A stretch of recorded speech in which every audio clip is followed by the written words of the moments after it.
There's definitely been some fantastic and very informative videos made on the C&O Gap Trail system, so I'm not going to top what's already been done. This video is just a tribute to those. And I assume if you're watching this, then you probably have either ridden the trail or are planning to, so you're likely watching all things related to the C&O Gap anyway. So with that, this is just a quick video of my very first bike touring journey and observations. I hope to share a few things that may help someone, and I would love to gain your subscription as well as any comments you may have based on your experience.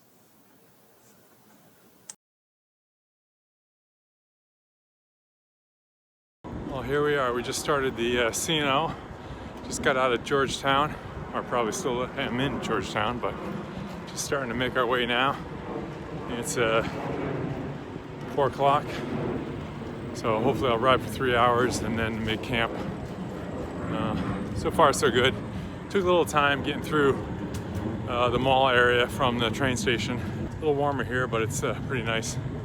So it's all paved so far. But this bike is definitely weighed down. So.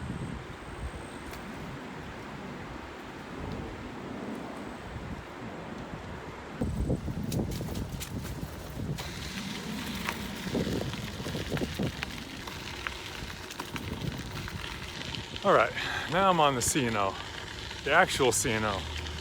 Took a wrong turn there and started heading up on a paved pathway. I forget the name of it, but yeah, that was a little bit of a detour and a bigger climb than I anticipated, so I'm back in action now.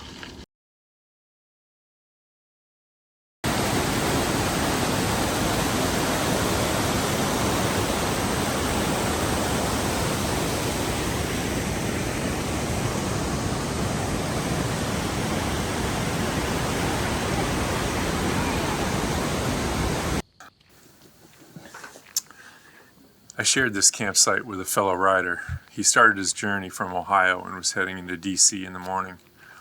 The area was pretty level, but there was no grass at all. And the well pump had brownish water coming out of it, so I didn't want to use my filter and clog it up. It is close to the Potomac, so I was able to rinse off before crashing for the night.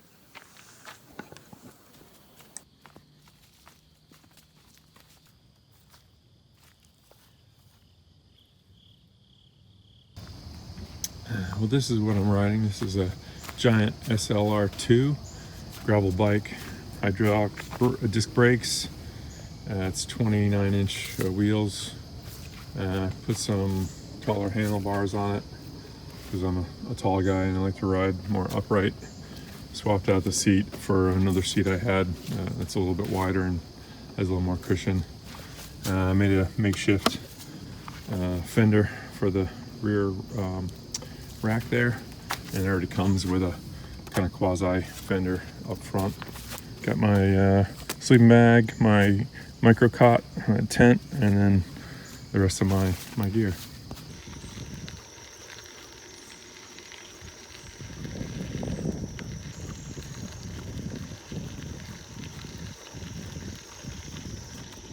Okay, so I started day 2. This is the real day. Trying to do 60 miles. Which will bring me at the, hopefully at the 90-mile mark on the C&O. Had a decent night's sleep, so finally got going around 8 in the morning. And probably gonna stop in Harper's Ferry to get some food here. But we'll see. So far it's good, nice and cool this morning, but I think it's supposed to warm up to about 80, 85, so it'll be warm in the afternoon, but having a good time so far, but it is tiring.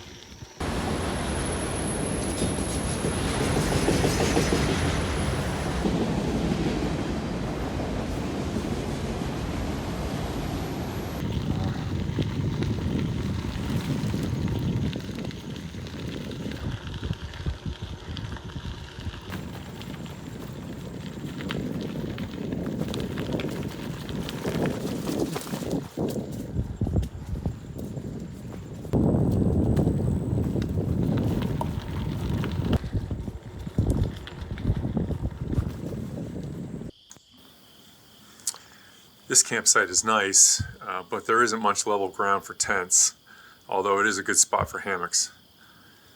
It is a little depressing to see how much litter there was scattered in the woods, so please remember to leave no trace.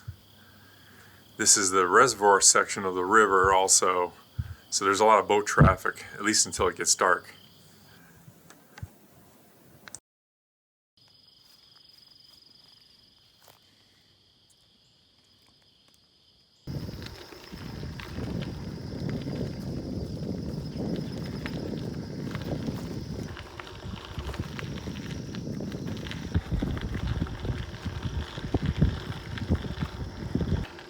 All right, here we are, day 3. Gonna try to do another 60-mile day. Did one yesterday up to mile marker 90. That was a long day. It was tougher than I thought it was going to be. Going up gradient here at 1% fully loaded. It's tough. So I was pretty beat yesterday when I was finally done. So feeling better this morning. So we'll see. I already put 10 miles under my belt. So hopefully we'll get in the groove of this and do a little better. I just passed one accident. I guess a woman had left the trail here and went down the embankment. And there were some people helping her. She was okay, but it definitely there is a steep drop off, usually to the right, you know, in towards the canalway. So you definitely gotta pay attention.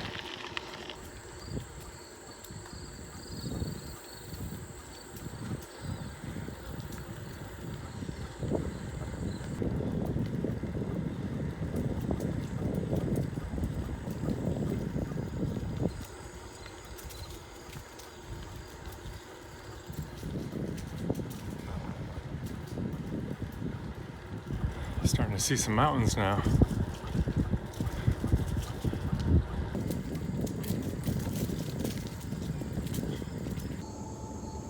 Stickpile Hill campsite, and this is probably the nicest one I've been to so far. Although the pump will not work.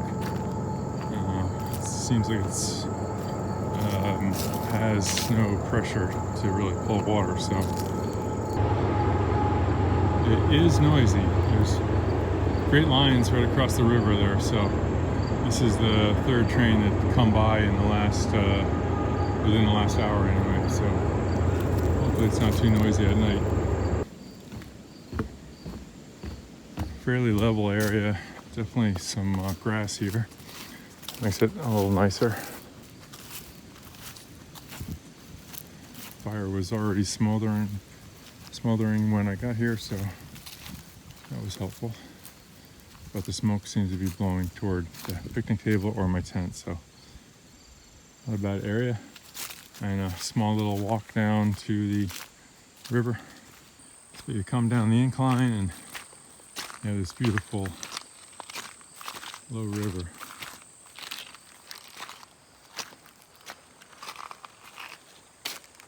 Heading towards Paw Paw Temple.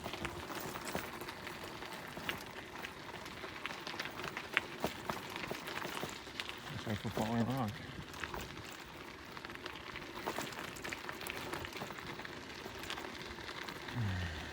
Dismount.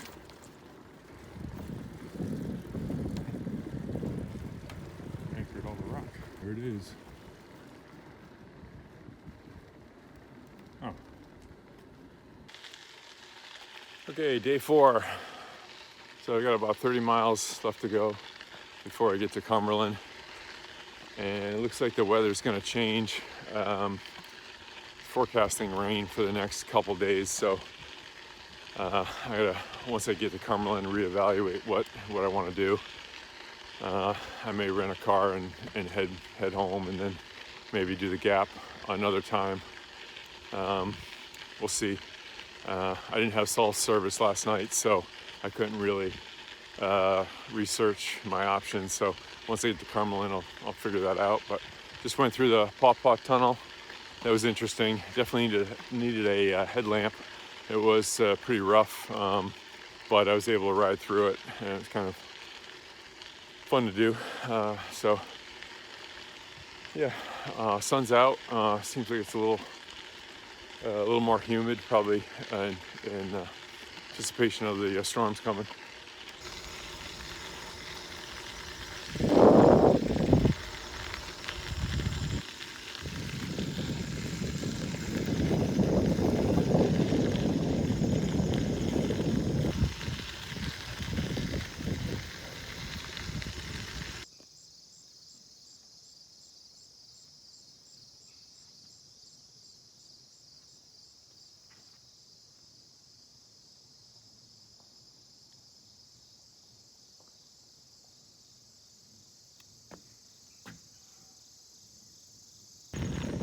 I think we're like 4 or 5 miles from Cumberland.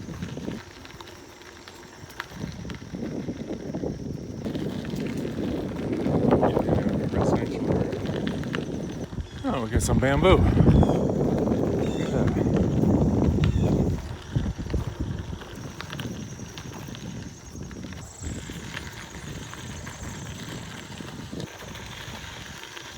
Oh, what's that in the distance? Cumberland.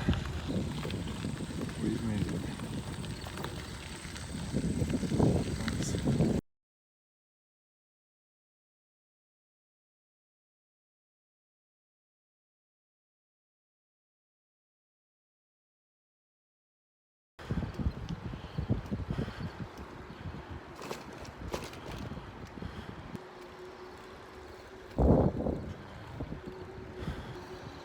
Okay, update.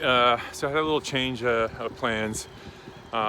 Came into Cumberland yesterday and tried to secure a car rental, but they were completely booked up until Wednesday, and I was calling on a Monday, so I'd have to wait 2 days to get a rental. So I searched around and tried to secure a train ticket, but the bike spots were all booked up as well. So I just decided to secure the next available train ticket, which was a Wednesday, and I ended up getting a hotel for 2 nights in Cumberland. So, which gave me a free day today on Tuesday. So then I decided, well, why not, go up on the Gap, maybe make it to the Mason-Dixon line, and maybe hit the highest elevation point. I've been going uphill the whole time, so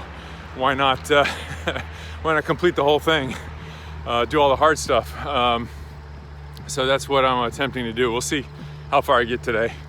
The weather's definitely turning. I don't think it's supposed to rain today, not until tonight, so I should be fine. If it does rain, it's going to be light anyway, so it's not a problem. But with having the hotel room, I was able to take off the cot, the sleeping bag, the tent, and all the camping supplies, and other added weight that I really didn't need to take for today. So the bike's a lot lighter. The frame is stronger. One thing about this bike with the aluminum frame, when you really load it down, you can really feel the frame flex with all the added weight. So it's nice to have the frame feel rigid again. So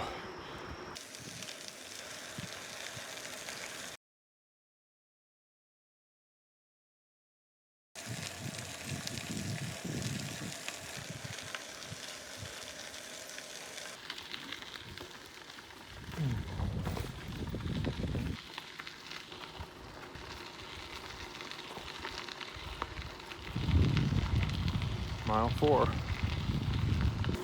Well, we're in a tunnel. I don't know which tunnel this is. It just occurred to me that I left my headlamp in the hotel, and I think we're gonna go through another larger tunnel. Big Savage Tunnel, I think. Hopefully that one's lit.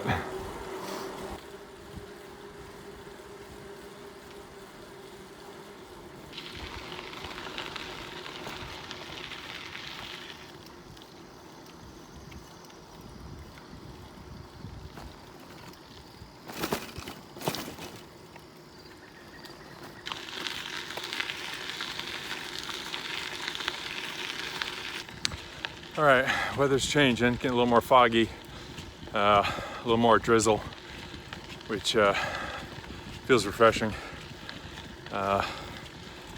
It's cool, but a little humid, so definitely sweating. So the late mist feels good right now. Approaching mile 20. I'm averaging about 9 miles an hour, where on the C&O I was averaging between 10 and 11 miles an hour. So this portion of C&O is definitely steeper. I think it's like 2% or somewhere close to that anyway. So yeah, I want to try to get to the Mason-Dixon line and just beyond that to the highest point, and then turn around and head back. So.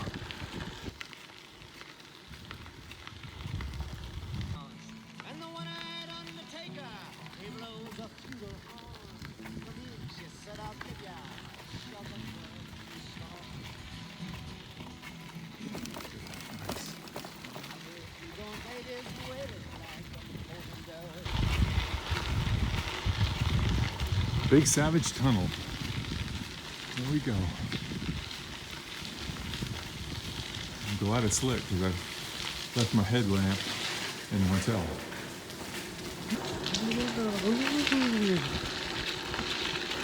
That's the end.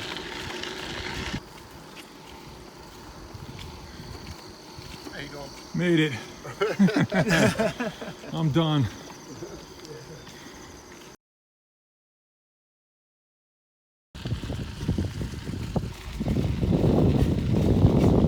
Fall foliage. Beautiful.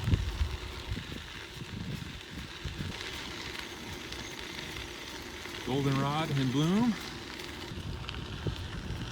Leaves are falling.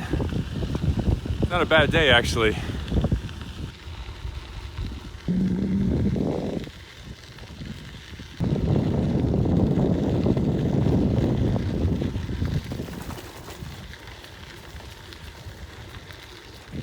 So I just left the high point on the gap, and I'm heading back to Cumberland now. And oh, this is so much easier. Jeez, I'm averaging about 16 miles an hour now. So quite the difference. I think going down gradient is the way to go.